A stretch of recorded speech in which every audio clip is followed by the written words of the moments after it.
Welcome you all to the course EC8553 Discrete Time Signal Processing.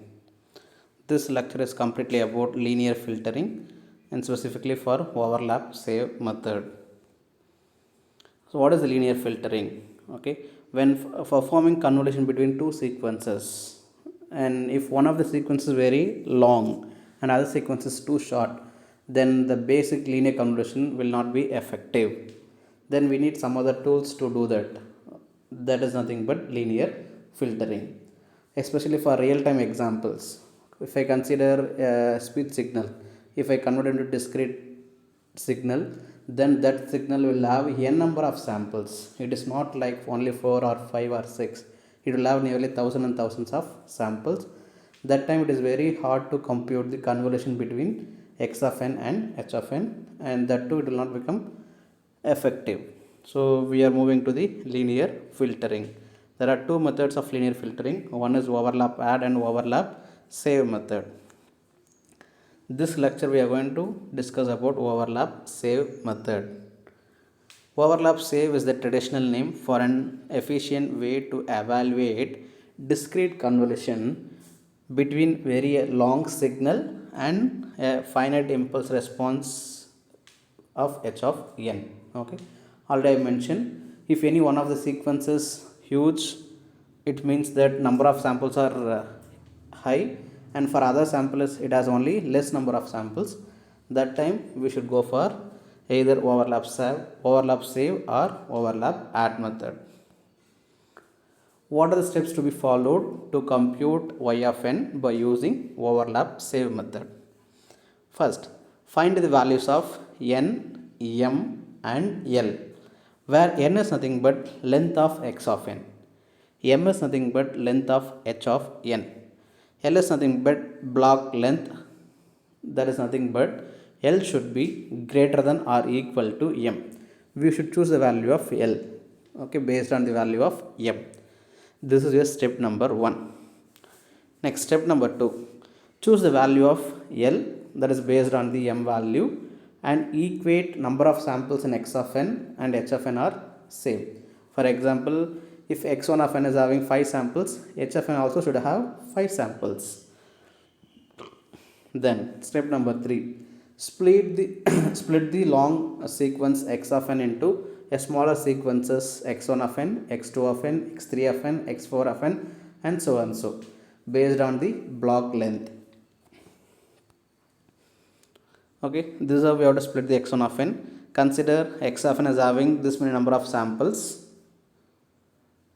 X of n is having this many number of samples. So I am going to split this x of n into 4 smaller sequences like x1, x2 and x3 and x4. Now to write x1 of n, now in the first step, append m minus 1 zeros at the left side of the sequence. Append m minus 1 number of zeros at the left side of the sequence, followed by l number of samples from x of n. This is x1 of n.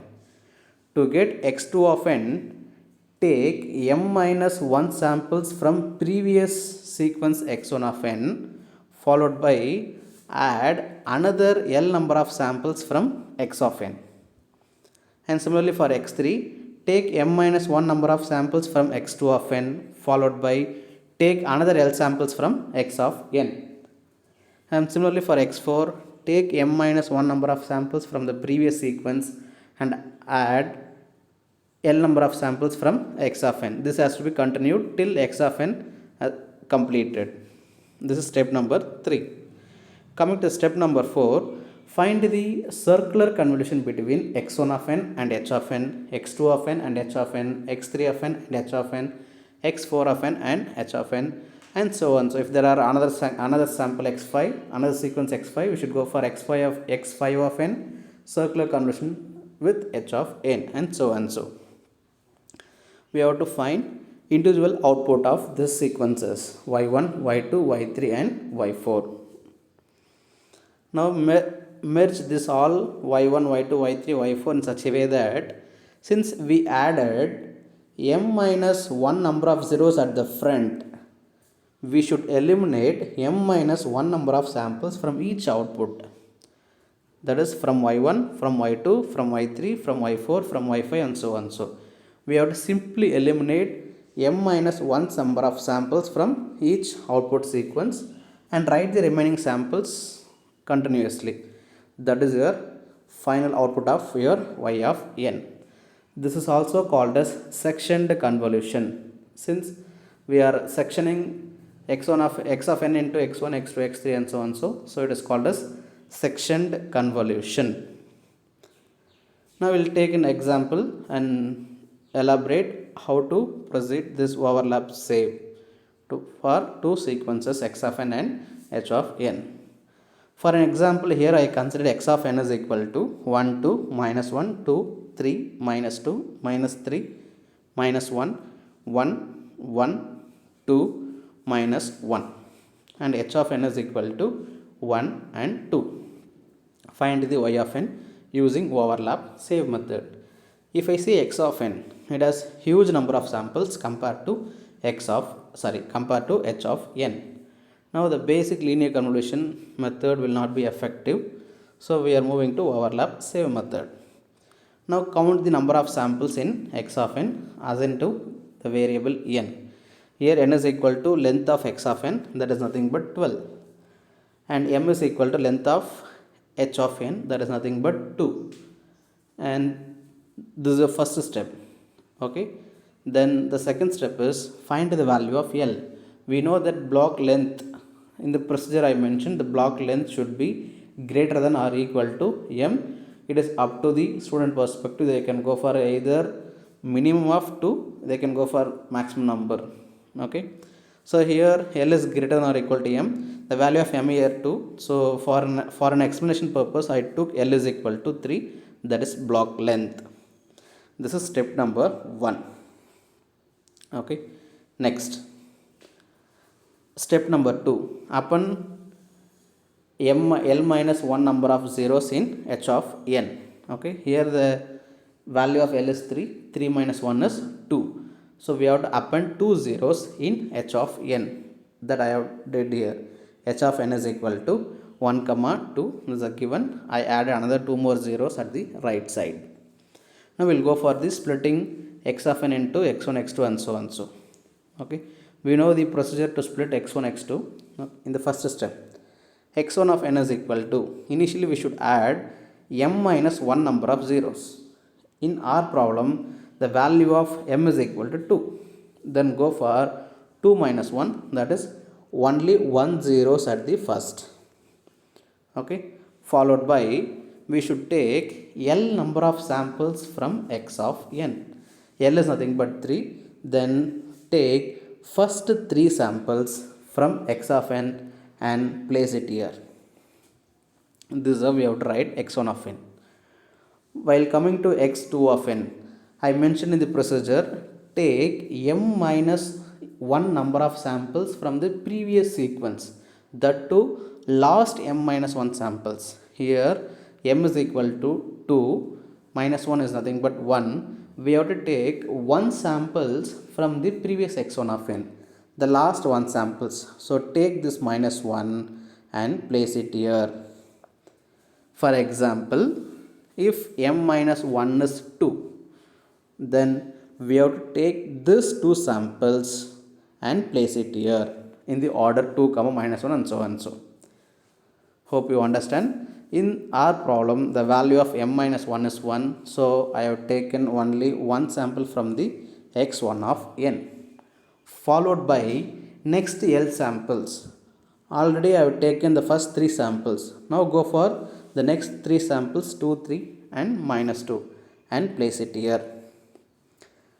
Now coming to x3 of n, now we have to follow the same procedure. Take m minus 1 number of samples from x2 of n, that is 1 samples from here, and another 3 samples from x of n.